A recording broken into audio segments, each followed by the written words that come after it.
Hello and welcome to SME TV. I'm your host, Angela Vithulkas. I'm starting with a riddle today.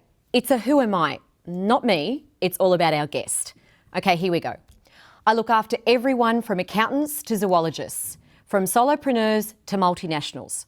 I wrote a book with Richard Branson and I know what a dwell time algorithm is. Take a guess. Give up?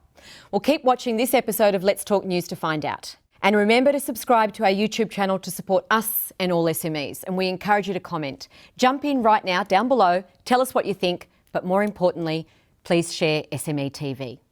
Okay, back to who am I? If you guessed Gillian Bullock, the award-winning certified LinkedIn Ninja Down Under, then you would be correct. Welcome, Gillian. Hi there, how are you? Very, very well. How are you? I am good, very good. Now, just to get started, we'll jump in straight away. Here's the big question for today. How many members are there on LinkedIn worldwide and in Australia? There are 690 million members worldwide and 11 million in Australia. So that's a big market. Yeah. Okay, so because we established the credibility first of LinkedIn, it's a huge market, lots of players, lots of people on LinkedIn, only one LinkedIn ninja though. In Australia, but there are 11 around the world. Right. Oh, so you're a very small breed. Yeah. There's very few that have actually done the 12-month certification and got all the way through. And made it to the end. And made it to the end, yes. Nothing like Love Island, but... But you were eliminated as you went through, yes. All right, so... The question that I've asked you before, and you get asked this every day by lots of other people who are just as interested as me in this, is LinkedIn doing anything different or has it done anything different because of the COVID-19 pandemic? They have brought in a lot of features to help job seekers. It's not my primary area of expertise, but there is a lot of features come through there because LinkedIn's main income is sourced through recruitment and job seekers and that sort of thing. So they're doing a lot to help that sector. And a lot of their news articles are on that. A lot of the big influencers are talking about it, all that sort of stuff. So yeah, they are doing a lot of stuff in that area. And for the B2B market, which is kind of a secondary market for them, which is my area, they have brought in a number of new features like LinkedIn stories and things like that to help that sector. Okay, so let's take one section first of all. So we're saying that most of LinkedIn's income derives from the job seeker recruitment area. Yeah, 64% of their income comes through there. To be exact, okay. To be exact. Although I'm sure there's a point something, but yeah, let's go with 64%. Which is obvious why it's a big chunk of where they'd put their attention. Absolutely, yes. Now, LinkedIn has had the reputation of being ideal for promoting your business and finding a job, obviously, but it's been the playground of businesses. Yes. Where a lot of SMEs are playing. Yeah, it's primarily very, very straightforward and helpful for the B2B market, the business to business market. It's a longer road for the business and consumer market and should probably be a secondary platform. Something like Instagram or Facebook is probably the first platform people should go to if they're in B2C. Right, okay. So if we look at B2B and we're saying that LinkedIn has done something different or has changed well, they're always changing something, but we'll get to that part of why even the LinkedIn ninjas struggle and have a challenge occasionally with LinkedIn. Yes. So if we look at the business to business and some of the new additions to LinkedIn and LinkedIn stories, you mentioned that. Mm-hmm. Do you think that was something that they always had on the storyboard to come out with, or pun intended? Yeah, unintended consequence. Quite possibly. Stories has been coming for a while. They beta tested it in Brazil and the Netherlands first. Don't ask me why.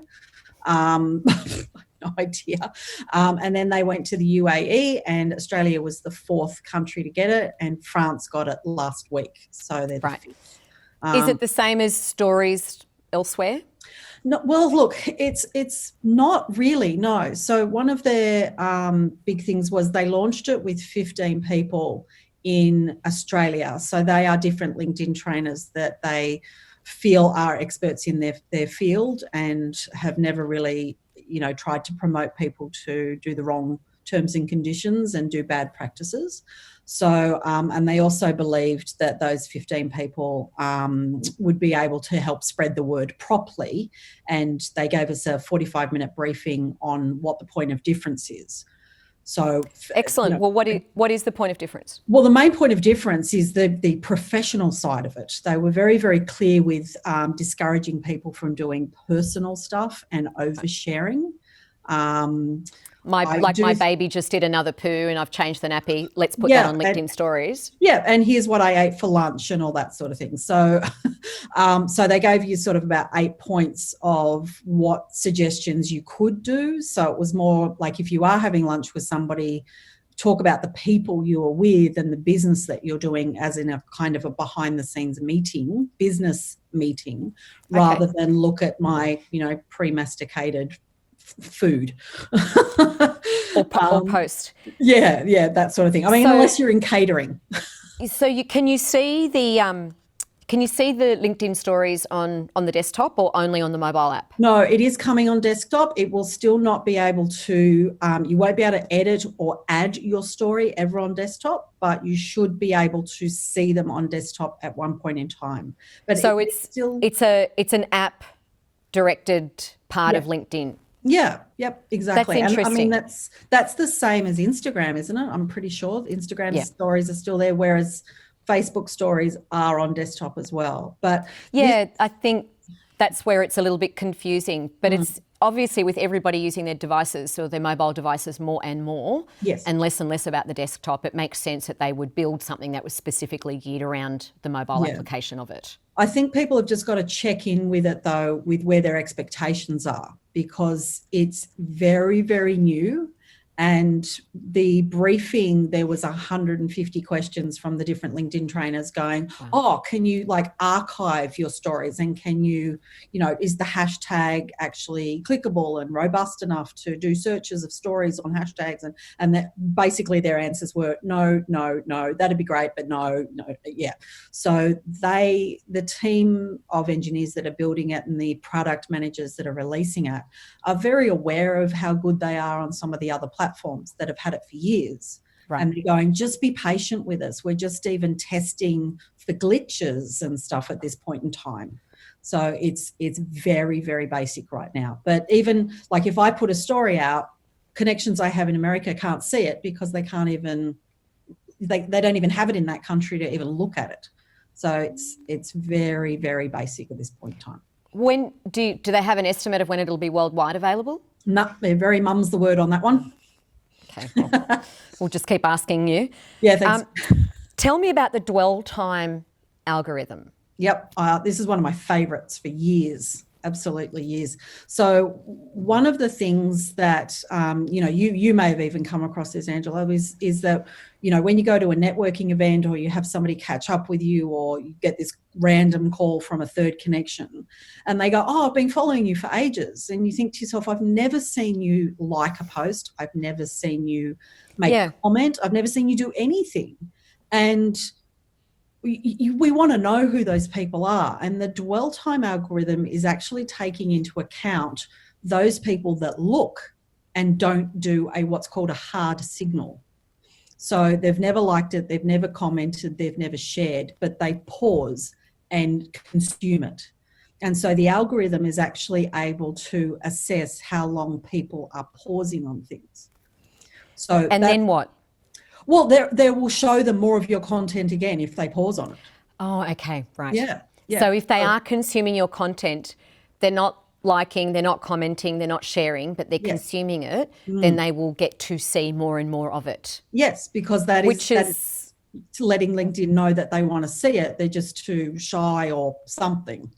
But of course, you could have competitors reading your stuff. So, but it's important though that if they are consuming it and then LinkedIn shows them more and more of that content, then it's kind of like building up a pipeline, isn't it, of where eventually they will jump in.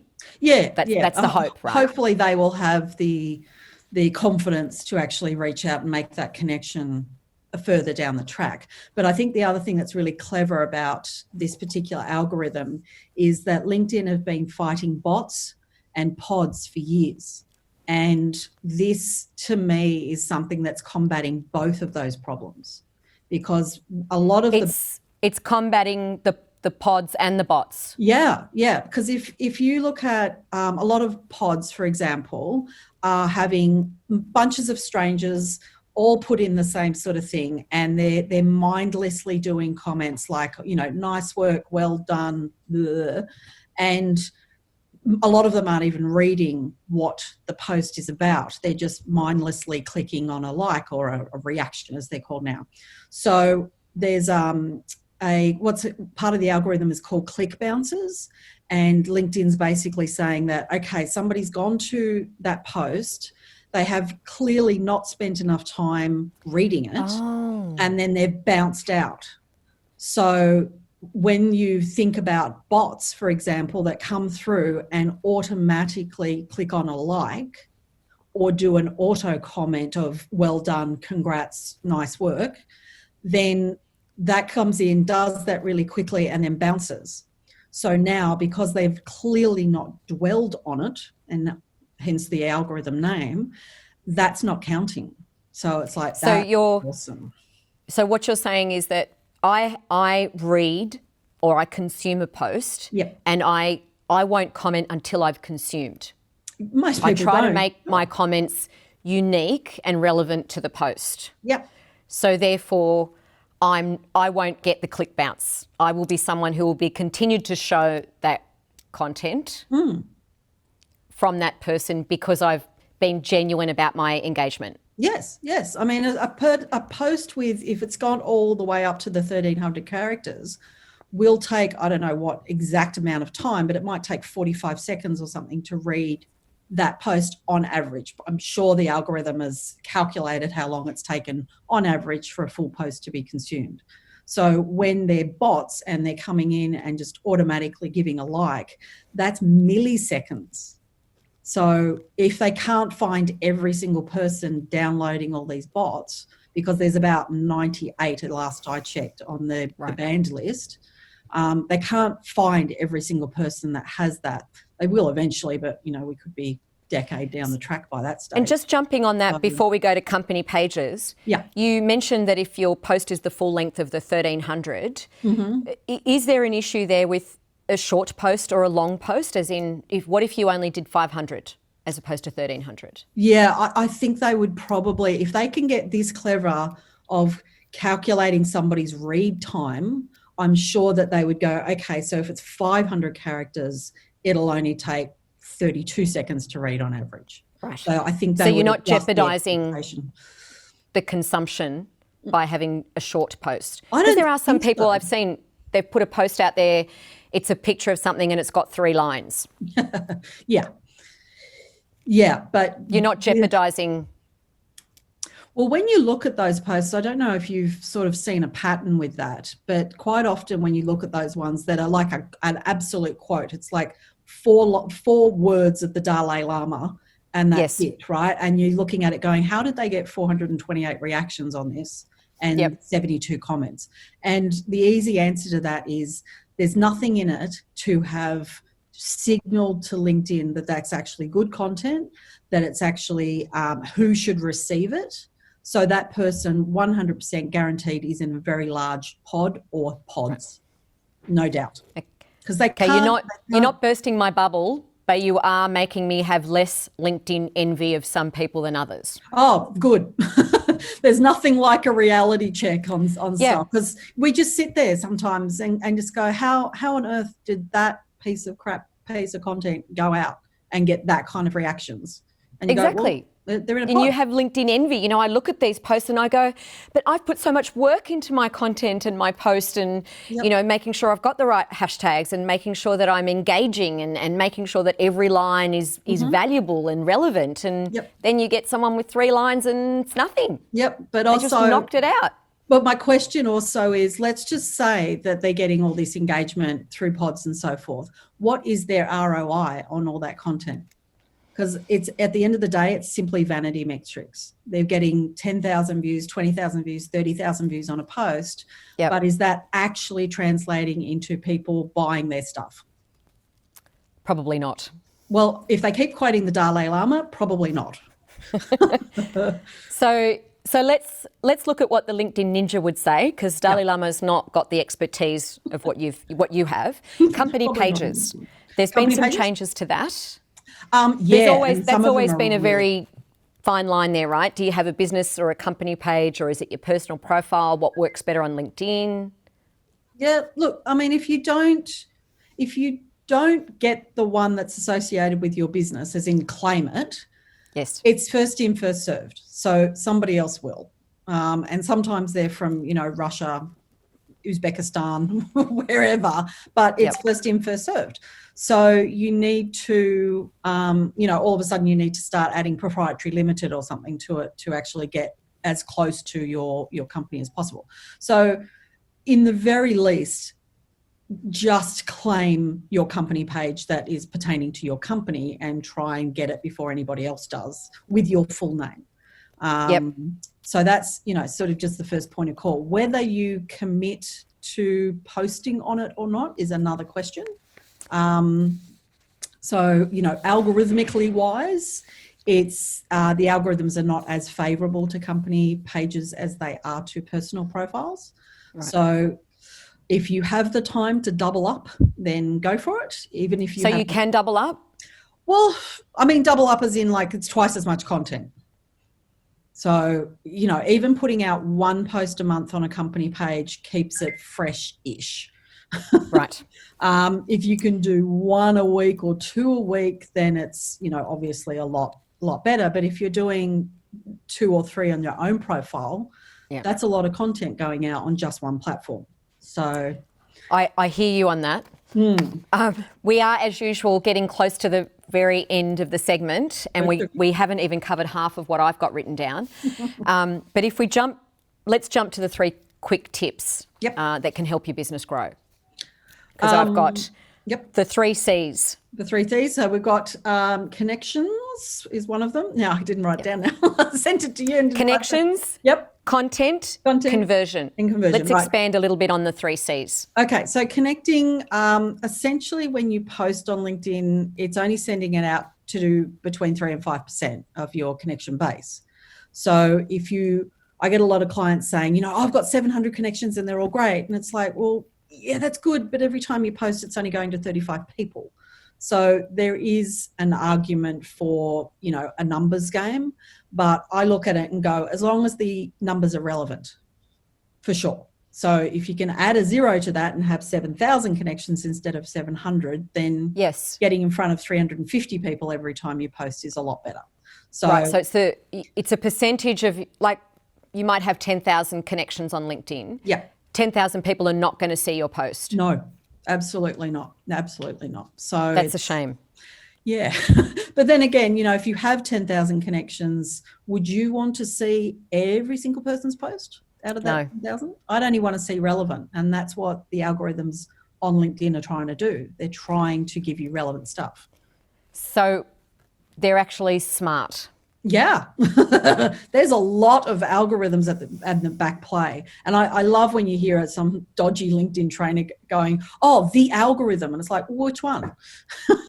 Which one are you referring to exactly? Because I know about 40 of them, I think. So, well, one question that I have that is very relevant to us because of what we do at SME TV, and I'm going to allow this segment to go just a touch over, is video versus picture. Because there's a lot of, there's 3 situations, right? When you put a LinkedIn post up with nothing, no picture, no video, it's just written content. Yes. There's that situation. Yes. And what engagement happens there. There's the situation where you put a great picture. Mm-hmm. So we'll only discuss the great pictures. Okay. And then, of course, there's when you put video content in there. So I know that you've often said that video is the fastest growing medium out there. So putting video on LinkedIn seems appropriate. Yes. But it's not comparing apples with apples, right? It is not. The video is not a picture, so there's no comparison. Yeah. So the algorithms for like text and picture or image based is based on views. Okay. So that is kind of LinkedIn's promise to put it through the home feed. And it's saying, okay, we fed it through the home feed of, 2,000 people. And so that's that, 3 to 5%. They've received it, but I can go a whole day without going through my news feed. So there was probably 200 or 300 people that got my view, but I didn't actually go through it. So did I really view it? No, I didn't. So it's kind of a promise, right? Whereas the views on a video is that somebody has stopped on it and played that video for 3 seconds. Right. So they've actually paused on it and started the video. And that's a whole different ball game to a promise that you may or may not have gone there on. So when people say, "Oh, I don't get anywhere near the amount of views on my videos as I do on my images," and you go, "Well, how do you know?" So it's not a true reflection, because the data or the figures that you might get when there's a video on LinkedIn is a genuine connection. Yeah. Even if it is only 3 seconds, it's a genuine connection. Yeah, they actually paused on that enough for it to start and be shown for a full 3 seconds at least. And the analytics, which is another thing that they've done since COVID, the analytics on the videos are highly, like, they're so good now. It's like, how many people viewed it for how many seconds? Did they come back? Did it go past the 3 seconds? How many people did that over a 2 And how easy is it to get those analytics? When you've got your post up and there's the views number there, you click on that, Yes. click through, and it just opens up and it gives you tons of information on data. Tons. Fantastic. Beautiful. Love it. Gillian, you know that we could talk to you about LinkedIn and the do's and don'ts and what's happening and the reality check that we often need for a lot longer than what this segment has given us. Yeah. But that's why we're going to check in with you again. Oh, okay. Right. Got it. And we hope that next time you'll come and join us in studio, Yes. not via Zoom. Okay. Even better.